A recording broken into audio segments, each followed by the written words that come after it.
So that's what was my very shortly said way path to open up the society where I felt unwanted was volunteering.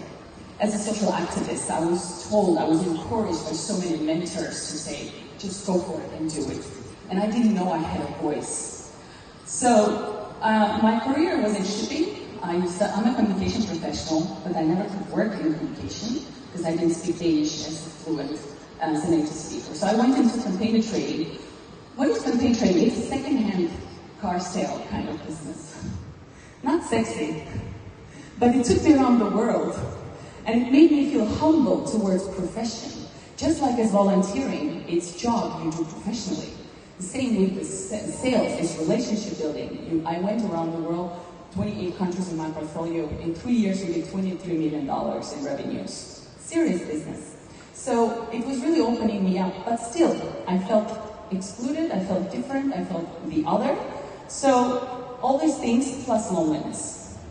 Didn't feel I belonged since I was young, and so lots of cultural pressures. I didn't really know who I am. Who I am, you know, you should be this, you should be that, you know, the parents pressure you and society. So volunteering in 10,000 hours brought me everything that you already heard today. Skills, self-care, you know that when you give back, you get so much in return, and connection to people. So, and social capital, I'm going to come back to that. And it all really starts with, I have a voice. I'm 35 today, and it's still crazy that we need to still talking about that you matter, that you have a voice, you're a capable human being, and I do that to young people in Finland. Okay, boots. So if Finnish young people have problems which Uzbek students don't have. Finnish young people have 10,000 opportunities, and they can't choose. The Uzbek young people want one opportunity, and they are grabbing it, right? So access, this is inequality, but still a problem. Even from Oman, my colleague said, people are depressed, isolated, and isolation costs so much, as it's like smoking 15 cigarettes per day. It's really deadly. So what I really found out with volunteering is social capital is really at the heart of it. That when you feel as an immigrant or whatever, when you're in a new environment, you need a new network of trust, network where you feel belong, environment where you feel safe, to really bring the best of you to the world.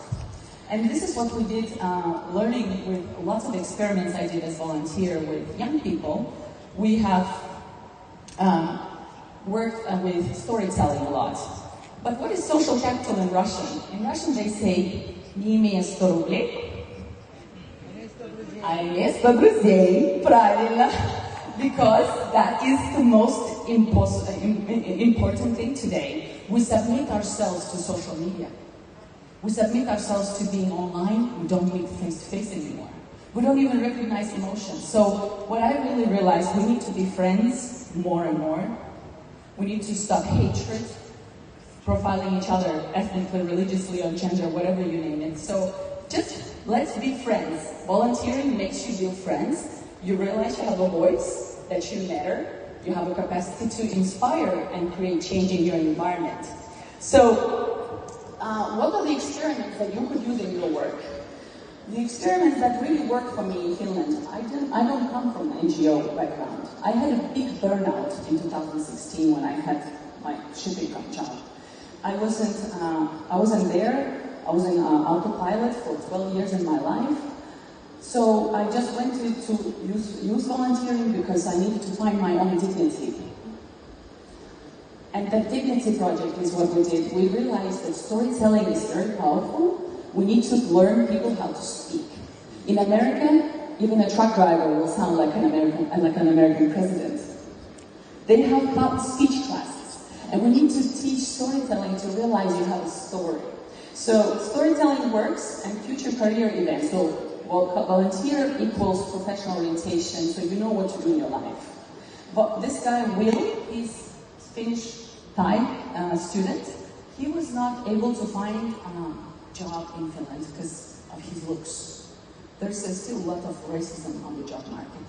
So I took him as a volunteer, And you know, it's not about just volunteers being happy, but you as a leader, lady from Peace Foundation, you said you need to give them that also toolkit. So what I realized is how we sell volunteering is that you go back and say, first you trust that, listen, Will, you can do this, give him a small task. He did a good job, you pat him on the shoulder and say, well done, Will. Then you can give a second task. Then he grows with you in your eyes. And actually, that really success factor builds into your confidence. And that's why volunteering is so effective, but really undervalued, even though we know that it's such a big value. So just some pictures where we've been with volunteering. This is also in Olympic Village this year in South Korea. I recommend you all, change makers, to also go there next year. It's World Culture Open, and a lot of people who are willing to make a change in your environment, you have to be there. It's a fantastic opportunity. People, we laugh, we cry, listening how they want to make the world better together. Here, I'm working with volunteer movement in Uzbekistan. There are a few students here. Can you raise your hand if you're from Uzbekistan? Okay, a few hands. It's really new in our country, you know, and we have to change the culture of volunteering in the whole post-Soviet world, because we know this thing like subotnik, right? So these Saturday mandatory cleaning practices, and they call them subotnik. We need to change that. So volunteering should be voluntary, not forced labor. So these are some of the students that are change makers in Uzbekistan. And I have Sirajudin here. Where is that? He's there! Can you give a round of applause? He's one of the first ones to start youth leadership program. Then I have Azamhuja here. He just started a volunteer forum. Woo! So these are just few people, and Bazira in the middle, she did a TED talk on volunteering in English. TED in Uzbekistan. So it's so new, and I really encourage you to build international projects together in Uzbekistan, because 33 million nation, 9-10% has access to higher education. African average is 8%. So we're just above African average to get access to higher education. And we have so much inequality in the job market, we have issues with gender equality, so all of this volunteering is leading to social change, and I really need your help there.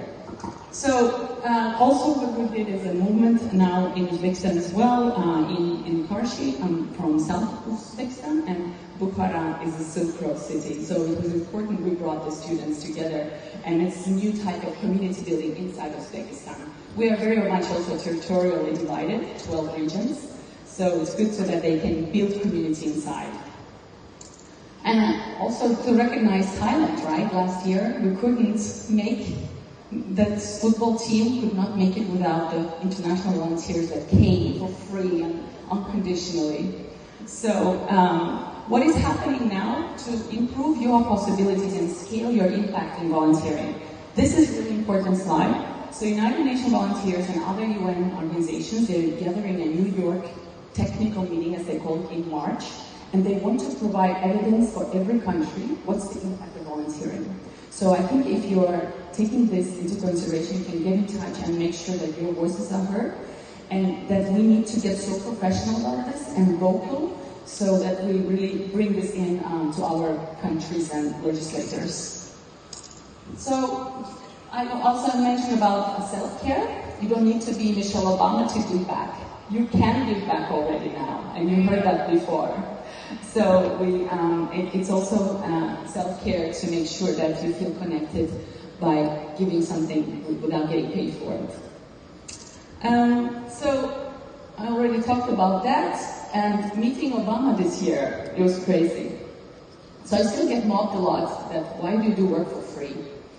And when I was invited to Obama Foundation in Berlin, there were 300 young people from all over Europe, and he said, the civic engagement is so important right now because we live in this polarized world. But what you do is not that you're capable of giving, but what you're giving is valuable. And I had really needed to understand that we are, first of all, you're all capable of giving, and what you're giving is valuable, and that no one can take it away from you. Okay? So after that, what he also said, which we need to learn as volunteers, to get vocal.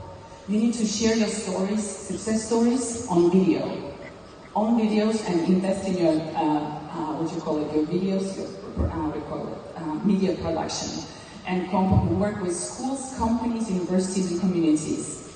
And in Finland, just quickly, if in America $200 billion monetary value, it's 5 billion in Finland, and €1 invested in volunteering brings €6 to the society. So that's quite huge, and we need to make sure these metrics are available also in your country. So, how can you, to conclude, how can you feel that you're creating change and make sure that you can grow as volunteer leaders? First, you inspire change, right? You're in this environment. You inspire change, if someone inspires you, then you go back and you start a movement, start activities to create change. And lastly, you get so powerful, you feel like, yeah, almost like you run marathons. Then you demand change. Social change in climate, social change in how we treat each other. People with disabilities, we just had that holiday yesterday. Domestic violence, we have 16 days of Orange the World focused on gender violence against women and girls. So that demanding change becomes the new wave of volunteer power. And so in that sense, I feel how we can champion humanity and make it ripple to other countries, because whatever is done here, we need to promote it in so many other countries. People think it's an elite thing to volunteer. So let's make sure that it's inclusive and accessible. So at the end, would you say that with me? It's a little pledge that I will champion humanity. I will champion humanity. And one more time. I will champion humanity. Thank you so much. I feel really connected to you. Thank you. Thank you, Kamilla. Now we all will demand positive changes, I'm sure, and we're all doing that already. So, to be hospitable, we decided to give word to only one Russian speaker in this section.